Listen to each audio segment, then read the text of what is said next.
कौन सा है? आप जैसे कि पीछे पैसे का बैकग्राउंड देख रहे हैं। इनकम टैक्स सुनते ही हमारे मन में जो है स्पेशल इस तरीके से पूरी भावनात्मक चित्र बन जाती है कि भैया इनकम टैक्स है यानी पैसा होगा। ठीक है, एक एक बात को हम समझेंगे इस स्लाइड के माध्यम से। आप अगर इनकम टैक्स डिपार्टमेंट में जाना चाहते हैं तो आप दो जगह से जा सकते हैं। सबसे पहले एसएससी सीजीएल का पेपर देके और दूसरा हो गया यूपीएससी का पेपर देके। अगर आप एसएससी सीजीएल का पेपर देंगे तो आपको कौन सा पोस्ट मिलेगा, और अगर आप यूपीएससी का पेपर देंगे तो आपको कौन सा पोस्ट मिलेगा, वो मैं आगे चल के आपको बताऊंगा। इसके अलावा वीडियो में दूसरे नंबर पर बात करेंगे तो पावर के बारे में बात करेंगे कि आपको कितना पावर दिया जाएगा। थर्ड नंबर पर बात करते हैं एलिजिबिलिटी की, कि अगर आप इनकम टैक्स इंस्पेक्टर बनना चाहते हैं तो आपकी एलिजिबिलिटी क्या है। ठीक है, वर्क प्रोफाइल के बारे में सबसे ज्यादा चर्चा होती है कि जैसे कि मैंने कहा, इनकम टैक्स सुनते ही माइंड में चित्र क्या बन जाता है? माइंड में चित्र ये बन जाता है कि अरे भैया ठीक है, इनकम टैक्स का होगा मतलब पैसा पैसा पैसा, रेड मारना है। लेकिन सारे काम रेड मारने वाले नहीं होते हैं। उसके अलावा बात करते हैं ट्रेनिंग की, और जो लास्ट है सबसे इंपॉर्टेंट है वह सैलरी। सभी पॉइंट्स के बारे में जानेंगे। तो सबसे पहले जान लीजिए कि अगर आपको इनकम टैक्स डिपार्टमेंट में जाना है, देश की सेवा करनी है, तो आप इन दो दिए गए परीक्षाओं से जा सकते हैं। मैं एसएससी की बात नहीं कर रहा, एसएससी सीजीएल की बात कर रहा हूं। यानी जो बच्चे जो ग्रेजुएट हैं, कंबाइंड ग्रेजुएट लेवल पर हैं, वो एसएससी सीजीएल के पेपर को निकालकर इनकम टैक्स डिपार्टमेंट में चयनित हो सकते हैं। और दूसरा हो गया हमारा यूपीएससी। यूपीएससी के बारे में आप बखूबी वाकिफ हैं। पेपर क्या होता है, साल में एक बार होता है। ठीक है, डिटेल में कभी यूपीएससी के बारे में भी चर्चा कर लेंगे। अब एसएससी सीजीएल के माध्यम से अगर किसी भाई को मेरे जाना है और इनकम टैक्स में सिलेक्शन लेना है, ठीक है, तो उसको क्या करना पड़ेगा? उसको ये 4 पेपर्स क्वालिफाई करने पड़ेंगे। अपने माइंड में एक बात को ढाल लो। अगर मानो कि 70,000 रुपए की तनख्वाह वाली नौकरी चाहिए, तो ऐसे नहीं है कि गए और जाकर उठा लिया। थोड़ी मेहनत करनी पड़ती है, और मुझे लगता है थोड़ी नहीं, बहुत ज्यादा मेहनत करनी पड़ती है, बहुत मशक्कत करना पड़ता है। सीजीएल में अगर सबसे ज्यादा कट ऑफ वाला कोई पोस्ट है तो वो है इनकम टैक्स इंस्पेक्टर। आप किसी भी साल का हिस्ट्री उठा के देख लो, 2013, 2014, 2015, 16, 17, 18, सबसे ज्यादा अगर किसी की कट ऑफ जाती है तो इनकम टैक्स इंस्पेक्टर की ही जाती है।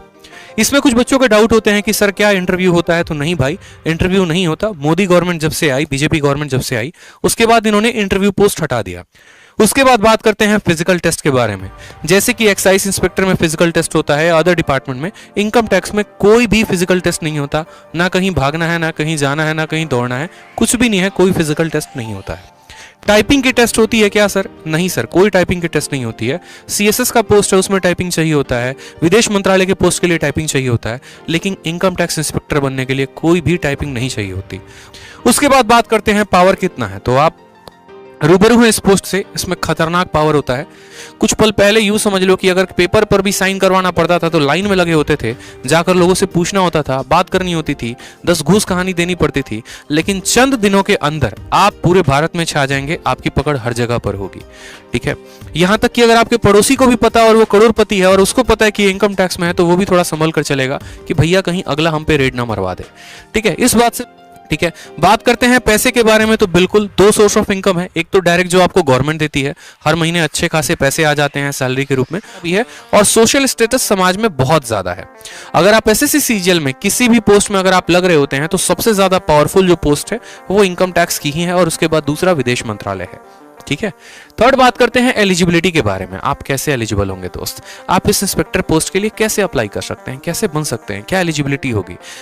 इनकम टैक्स इंस्पेक्टर बनने के लिए आपको ग्रेजुएट होना जरूरी है। किसी भी यूनिवर्सिटी से आपने ग्रेजुएशन किया है, चाहे आपने ऑनर्स किया है या बीटेक किया है, आप इनकम टैक्स इंस्पेक्टर के फॉर्म के लिए भर सकते हैं, सीजीएल का फॉर्म भर सकते हैं। और उम्र जो है वो 30 साल तक है। 30 साल के बाद आप नहीं भर सकते। कुछ अलग अलग कास्ट में जो रिलैक्सेशन होता है वो आपको मिलेगा, जैसे ओबीसी को रिलैक्सेशन मिलता है, एससी एसटी को रिलैक्सेशन मिलता है, और अदर लोगों को भी। वर्क प्रोफाइल की बात करें यहां पर, तो चूंकि ये ग्रुप सी पोस्ट है, ग्रुप बी भी नहीं है, स्मिथ में नहीं रहेंगे, ग्रुप सी पोस्ट है, और यहां पर जो सैलरी है वो 4600 ग्रेड पे है। बहुत बच्चों को ये ग्रेड पे शब्द नहीं समझ में आ रहा होगा। 4600 की राइट नाउ जो अभी सैलरी चल रही है वो 70-80 के करीब में चल रही है। ठीक है, और वो शहर टू शहर भी डिपेंड होता है। अगर एक बंदा इनकम टैक्स इंस्पेक्टर लक्षद्वीप में है और दूसरा मुंबई में है, तो मुंबई वाले की सैलरी ज्यादा होगी, लक्षद्वीप वाले की कम होगी। होता है जो जितने महंगे शहर में उसकी सैलरी उतनी ज्यादा होती है महंगाई के कारण। ठीक है ना, होता है 2 तरह के काम होते हैं, एक होता है असेसमेंट, दूसरा होता है नॉन असेसमेंट। असेसमेंट में अगर बात करेंगे तो जैसे ये सभी के इनकम टैक्स के रिकॉर्ड को वेरीफाई करते हैं कि भैया फलाने आदमी ने कितना भरा, फलाने आदमी ने कितना भरा, कितने कितने सैलरी इन लोगों ने भरी है। ठीक है, और कितना कितना टैक्स गवर्नमेंट को इन्होंने दिया है। इस वजह से अभी आप देख रहे होंगे कि आपके पैन कार्ड को आपके बैंक अकाउंट से लिंक किया जा रहा है, इस वजह से ताकि गवर्नमेंट ये ट्रैक कर पाए कि आपका अकाउंट जो है, आपका पैन कार्ड कितने अकाउंट से लिंक है, आप कितना कितना पैसा किस किस अकाउंट में रखे हुए हो, आप सरकार को दे रहे हो इनकम टैक्स के रूप में पैसा या नहीं दे रहे हो। तो इन चीजों का जो वेरिफिकेशन होता है वो इनकम टैक्स डिपार्टमेंट करती है। नेक्स्ट बात करते हैं टीडीएस के क्लेम के बारे में। टीडीएस का भी क्लेम्स क्या होता है ये ध्यान रखते हैं। जैसे आपको अगर नहीं पता तो टैक्स को रिटर्न भी मंगाया जाता है। जैसे जितने लोग, एग्जाम्पल के तौर पे मान लीजिए हम यहाँ नौकरी कर रहे हैं, मुझे यहाँ पर 10 लाख रुपए मिले, लेकिन वो 10 लाख के 10 लाख मैंने खर्च कर दिए और इसी एजुकेशन में ही खर्च किया, तो उसका मैं क्लेम करता हूँ कि भैया मुझे आईटीआर वापस दो, इनकम टैक्स रिटर्न वापस दो, वो भी मुझे मिलता है। तो इन सभी चीजों का लेखा जोखा कौन रखता है? इनकम टैक्स डिपार्टमेंट रखती है। नेक्स्ट यहाँ पर आ गया रिफंड ऑफ कंपनीज, जो कि मैंने आपको बात की कि कंपनी को रिटर्न भी देना होता है।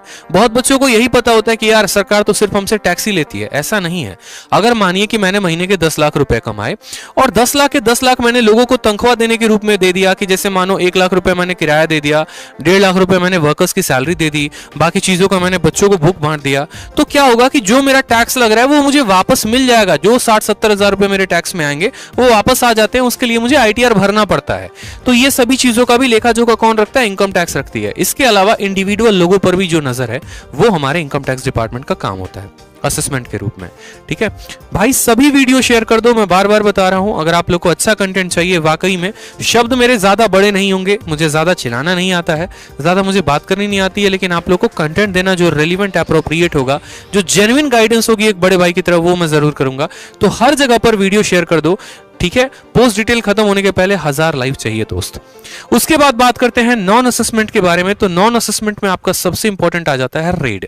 रेड मारने के लिए सबसे ज्यादा आप एक तरीके से ऐसे समझो कि आपके मन में सबसे उत्सुकता होती है।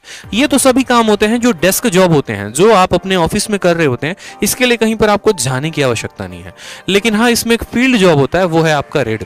ठीक है, जैसे आपने एनालाइज कर लिया, आपने पूरा का पूरा एकदम अपना जाल बिछा लिया, जैसे अभी कोई पीयूष जैन या आयुष जैन जो भी थे कानपुर में, पूरा का पूरा अपना डिपार्टमेंट सोच समझ के रहती है कि हाँ भैया इसके पास इतने की वेल्थ होगी, ऐसा होगा, इस तरीके से इसने कमाया होगा, चलो इसके ऊपर जो है बढ़िया से रेड मारते हैं। ऐसा नहीं कि आज मन बनाया उनके ऊपर रेड मारना है तो चले जाएंगे। पूरी एक असेसमेंट होती है, वारंट निकलता है, उस वारंट के तहत आपका पूरा का पूरा एक ऊपर से लेके नीचे तक हर ऑफिसर के सिग्नेचर्स होते हैं उसके अंदर। ठीक है, और आपको पूरा अधिकार दिया जाता है, तब आप वहां से जाते हैं वारंट लेकर और आप वहां पर रेड मारते हैं। और रेड सिर्फ 1 घंटे 2 घंटे की नहीं होती है मेरे भाई, जब तक अगले के पूरे पैसे तुमने वसूल नहीं कर लिए ना, तब तक उसके घर पे रेड पड़ी होती है। नेक्स्ट बात करते हैं सैलरी के बारे में। तो जो यहाँ पर सैलरी है वो कम से कम राइट ना वो भी 70-72 हजार से ऊपर की है। ठीक है, और यहाँ पर आपको एक और बात बताऊं तो पूरे सीजीएल में 2 ही पोस्ट हैं जो आपको पेट्रोल बिल देते हैं और मोबाइल बिल देते हैं। वो आपका एक हो गया इनकम टैक्स इंस्पेक्टर, और एक के बारे में मैंने बता रखा है। अब जो सबसे इंपॉर्टेंट है मेरे दोस्त ना, वो ये है प्रमोशन। इस बात को ध्यान रखो, हमेशा अपने माइंड में इस बात को फिट कर लो। आप जैसे ये बात सोचते हो ना कि यार इनकम टैक्स इंस्पेक्टर के रूप में लगे तो आजीवन इनकम टैक्स इंस्पेक्टर ही रहेंगे, ऐसा नहीं है। एसएससी सीजीएल में जो बंदा टैक्स असिस्टेंट लगता है, 3 सालों के बाद क्या होता है कि उसका प्रमोशन सीनियर टैक्स असिस्टेंट में लग जाता है। इसकी सैलरी कम है, पावर कम है, सब कुछ है, इसको टाइपिंग का भी टेस्ट देना पड़ता है। 3 सालों के बाद ये सीनियर टैक्स असिस्टेंट बनता है, फिर उसके 3 सालों के बाद ये इनकम टैक्स इंस्पेक्टर बन जाता है। तो एसएससी सीजीएल क्वालिफाई करके आप इनकम टैक्स इंस्पेक्टर बनते हैं और यूपीएससी क्वालिफाई करके आप assistant commissioner of income tax यानी एसीआईटी बनते हैं। ठीक है, तो आप यहां से लेकर यहां तक, आपको अगर मानो कि आज आप यूपीएससी का पेपर देते हो, आपका नहीं निकलता है, तो भी कोई दिक्कत की बात नहीं है। आप 10 से 12 साल के अंदर, यहां पर कम से कम 12 से 14 साल के अंदर आपका प्रमोशन होकर यूपीएससी कैडर में आप चले आओगे। फिर डिप्यूटी कमिश्नर के बाद आप ज्वाइंट कमिश्नर बनते हो और ज्वाइंट कमिश्नर के बाद आप एडिशनल कमिश्नर बनते हो।